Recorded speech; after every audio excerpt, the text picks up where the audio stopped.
नमस्कार मित्रांनो, मी श्रीकांत कुलकर्णी तुमचं स्वागत करतो श्री क्रिप्टोमध्ये। आजची तारीख आहे 23 जुलै 2021 आणि आत्ता वाजले आहेत रात्रीचे 11:05। चला आजच्या एपिसोडला सुरुवात करूया। आपण आलेलो आहोत coinmarketcap.com वरती। चेक करूया क्रिप्टोकरन्सी मार्केटची काय कंडिशन आहे। 11,032 क्रिप्टोकरन्सीज आहेत जगामध्ये आता सध्याच्या हिशोबाने। 389 क्रिप्टोकरन्सी एक्सचेंजेस आहेत। 1.3 ट्रिलियन डॉलर्स मार्केट कॅप आहे।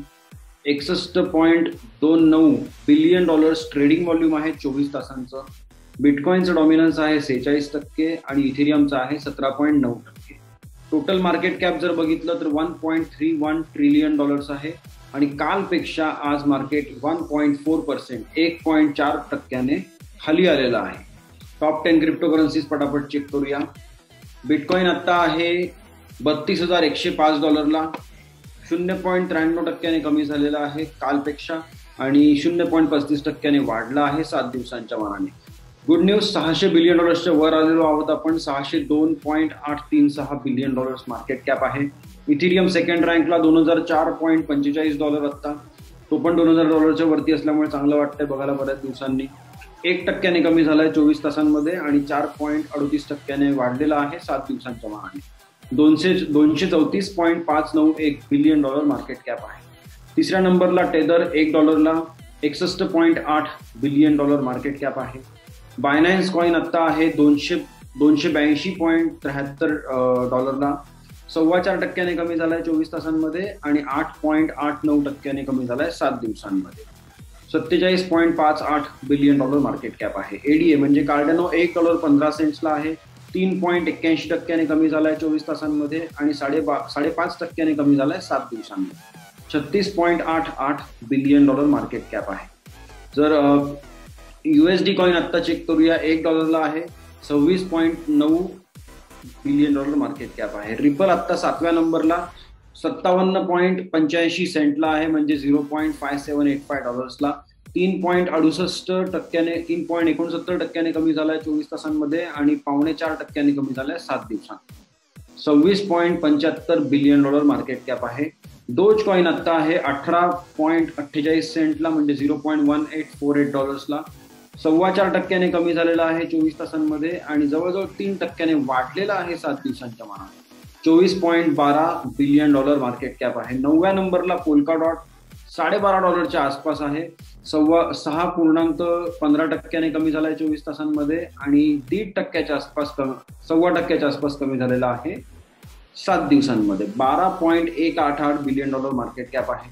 बायनान्स USD स्टेबल कॉइन आहे BUSD, त्यामुळे $1 11.5 बिलियन डॉलर मार्केट कॅप आहे। आपले टॉप 10 बघून झालेले आहेत। आपण आता वळूया क्रिप्टो जगतातल्या बातम्यांकडे आणि ॲज युजल मी आता मेन वेबसाईट न बघता काही इम्पॉर्टंट बातम्या ज्या आहेत त्या मी ओपन करून ठेवलेल्या आहेत, त्या पटापट चेक करूया।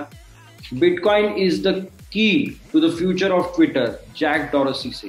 तर जॅक डॉरसी कोण आहे तर ट्विटरचा CEO आहे आणि जॅक डॉरसीचं असं म्हणणं आहे की बिटकॉइन खूप महत्वाचा ठरणार आहे, क्रिप्टोकरन्सी ओव्हरऑल खूप महत्वाची ठरणार आहे ट्विटरच्या सक्सेससाठी किंवा मग ट्विटरचं फ्युचर काय आहे। तर त्यातले प्लॅन्स बरेचसे त्यांनी आय थिंक रिव्हील केलेले आहे इथे। त्यातल्या त्यात सगळ्यात महत्वाचं म्हणजे बिटकॉइनशी इंटिग्रेशन्स करणार आहे ट्विटरमध्ये फ्युचरमध्ये। मुख्य 2-4 गोष्टी मी फक्त ज्या आहेत त्या मी तुम्हाला सांगतो। ट्विटरचं टिप तर ऑलरेडी बरेच जण देतात क्रिप्टोचा वापर करून ट्विटरवरती, पण ट्विटरचं स्वतःची ती फंक्शनॅलिटी नाहीये। ओके, तर आता ट्विटर स्वतःच ती फंक्शनॅलिटी बिल्ड करतोय की बिटकॉइनचा वापर करून आपण टिप देऊ शकलो पाहिजे जर कोणी काही महत्वाची माहिती सप्लाय केली असेल, आपल्याला पुरवली असेल तर। आणि सुपर फॉलोज म्हणून ऑप्शन आहे।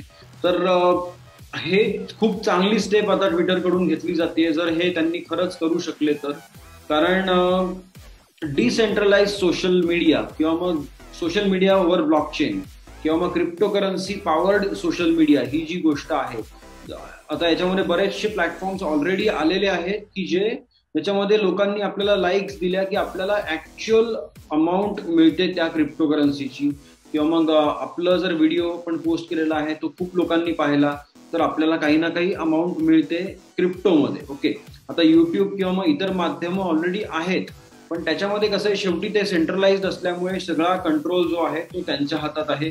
त्यांनी ठरवलं की तुमचे XYZ नंबर ऑफ व्ह्यूज चांगले नव्हते किंवा काही का असे ना, तर ते ठरवू शकतात की कुठल्या प्रकारच्या व्हिडिओसाठी व्ह्यूजला काय रेट द्यायचा वगैरे.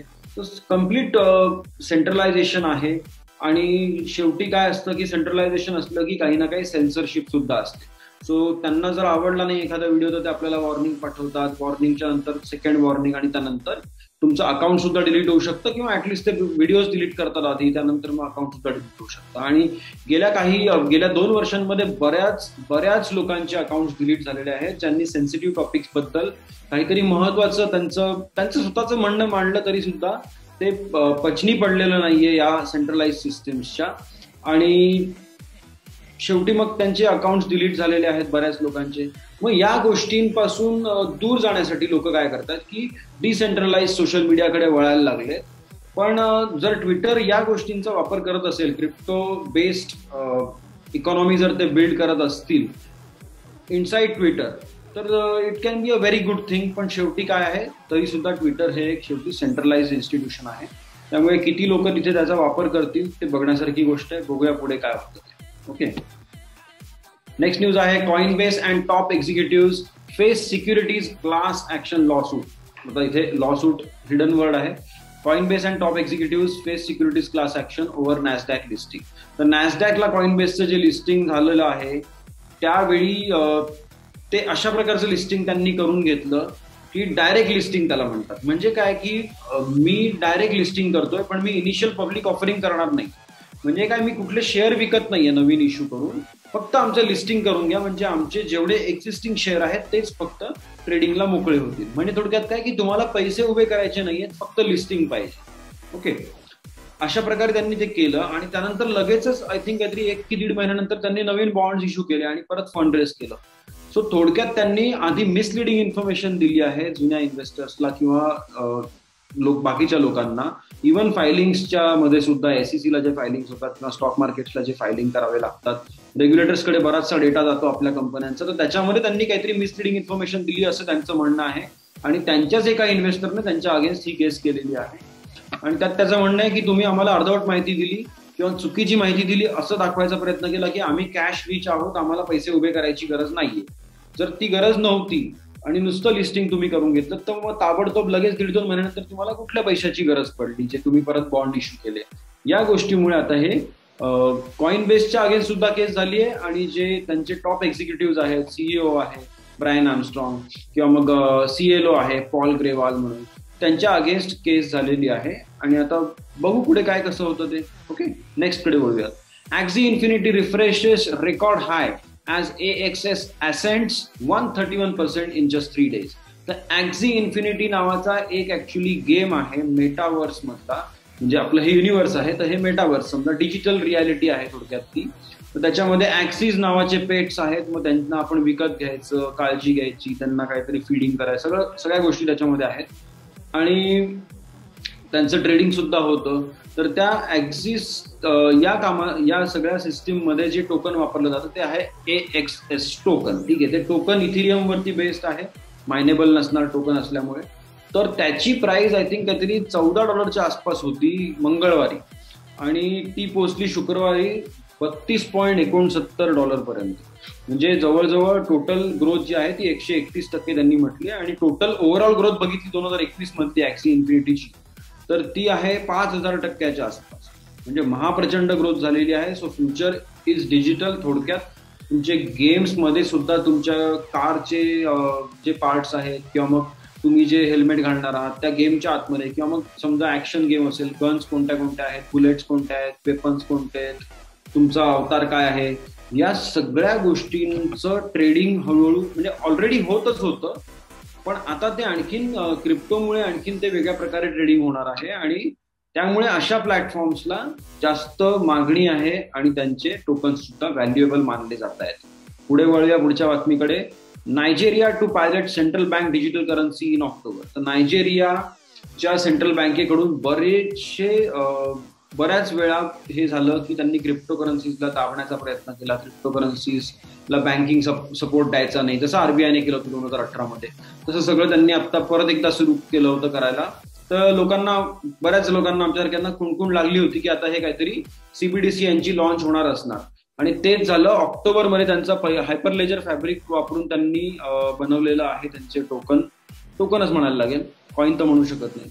तर त्यांचा टोकन आहे, सीबीडीसी त्यांनी बनवलेला आहे, आणि फर्स्ट ऑक्टोबर पासून बहुधा त्यांचं टेस्ट रन म्हणू शकतो किंवा पायलट म्हणू शकतो. तो एखादा शहर किंवा एखादा एरिया ते डिसाईड करतील आणि तिकडे त्यांचं ट्रान्झॅक्शन सुरू करतील. त्याच्या डिटेलमध्ये तुम्ही जाऊ शकता हवं तर वाचून, पण आय डोंट थिंक सो की एवढं फार डिटेलमध्ये जायची गरज आहे.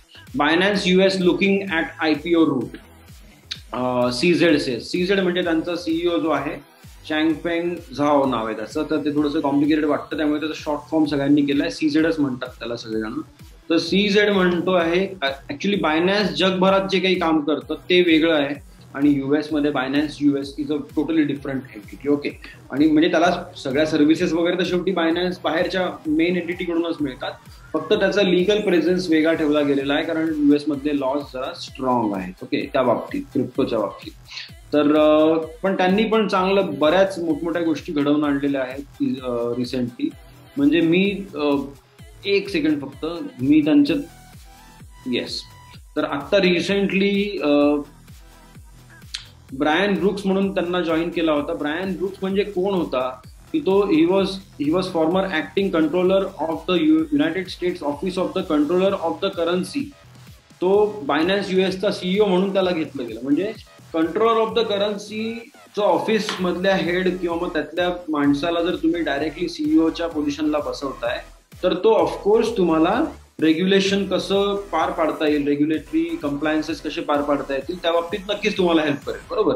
मग आता यांचा पुढचा प्लॅन असा आहे की जाऊन आपण एका एक्सचेंजला, म्हणजे आय थिंक नॅसडॅकला किंवा कुठल्याला एक्सचेंजला लिस्ट करतील ते माहिती नाही, पण ते ऑफकोर्स इनिशियल पब्लिक ऑफरिंग करणार आहेत. म्हणजे नुसतं लिस्टिंग न करता IPO पण करणार आहेत. So they want to raise funds. आणि बायनान्स ऑलरेडी जगातलं सगळ्यात मोठं क्रिप्टोकरन्सी एक्सचेंज आहे, आणि त्यांचा ट्रेडिंग व्हॉल्यूम पण प्रचंड आहे, आणि प्लस त्यांचे प्रॉफिट्स तर बऱ्याच, म्हणजे इव्हन काही स्टॉक मार्केट्सला लाजवेल एवढा मोठा प्रॉफिट त्यांचं आहे. Goldman Sachs settling crypto ETPs in Europe sources. तर गोल्डमन सॅच ही जी US मधली एक मोठी बँक आहे, तर ते ऑलरेडी सॅक्स म्हणतात, ऍक्च्युली सॅच नाही म्हणत, आमचं सॉरी.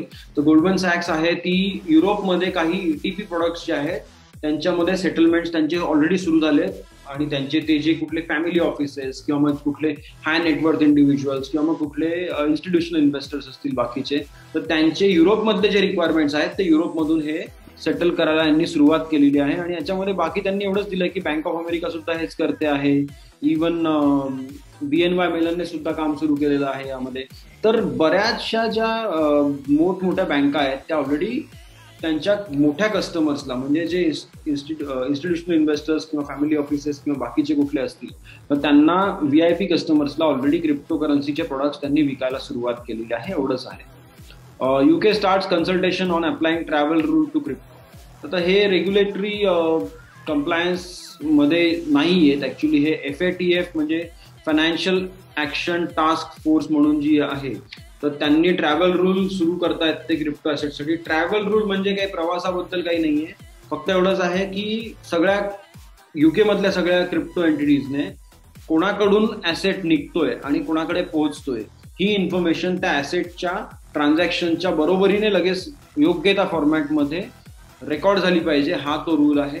आता हा कितपत पाळला जाईल डिसेंट्रलाइज एक्सचेंजेस एक्झिस्टन्समध्ये असताना खरंच कठीण आहे, पण सेंट्रलाइज एक्सचेंजेस ऑफकोर्स त्यांना सगळं हे करावंच लागतं, आणि ऑलरेडी मॅक्झिमम एक्सचेंजेस सगळा डेटा सांभाळून ठेवतात, कारण KYC शिवाय कुठलंच सेंट्रलाइज्ड एक्सचेंज तुम्हाला 2 रुपयाचं पण ट्रेडिंग करू देणार नाही.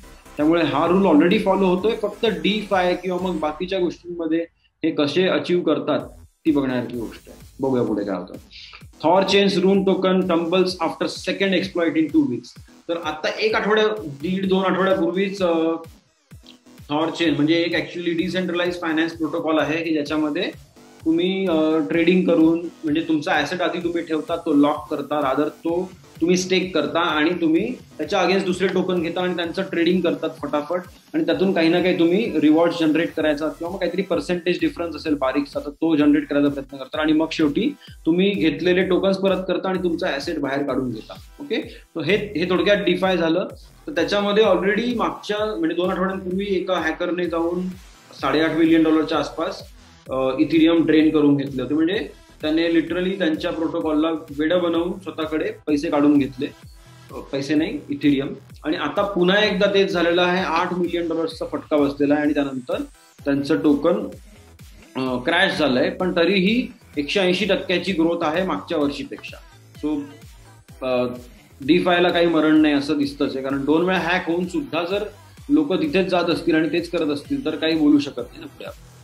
ओके, तो BlockFi म्हणून जो आहे एक क्रिप्टोकरन्सी लेंडर आहे जो लोन्स देतो क्रिप्टोमध्ये. तर त्यांचं ऑलरेडी आता ते सिरीज ईच्या जवळ आहेत. 27 जुलैच्या आसपास ते क्लोज होणार आहे सिरीज ई. $500 मिलियन रेस करतात, $3,750 करोड जवळजवळ. आणि त्यानंतर त्यांचा प्लॅन आहे पुढच्या 1 वर्षाच्या आत पब्लिक व्हावं कंपनीने, म्हणजे थोडक्यात कुठेतरी लिस्टिंग करावं कुठेतरी मोठ्या एक्सचेंजला. तर त्यावेळी ते परत फंड रेज करणार आहेत की नाही ते काही त्यांनी क्लॅरिफाय केलेलं नाहीये. पण त्यांचं व्हॅल्युएशन त्यांनी म्हटलंय की अंदाजे $4.5 बिलियन आता व्हॅल्युएशन होईल या फ्रेश फंडिंग राऊंड नंतर. थोडक्यात काय कळतंय की क्रिप्टोकरन्सी मधल्या महाप्रचंड ग्रोथ आहेच आहे, प्लस कंपन्या सुद्धा बऱ्यापैकी रेग्युलेटरी कंप्लायन्सच्या थ्रू जाऊन बरेच चांगले कामं करण्याच्या मूडमध्ये आहे. Bank of Russia advises stock exchanges to avoid trading crypto instruments हे आपण बघितलेलं आहे already. Ethereum gaming token Axie Infinity taps another all time price आहे, हे पण बघितलेलं आहे. Ukraine unveils road map to integrate cryptocurrencies by 2024.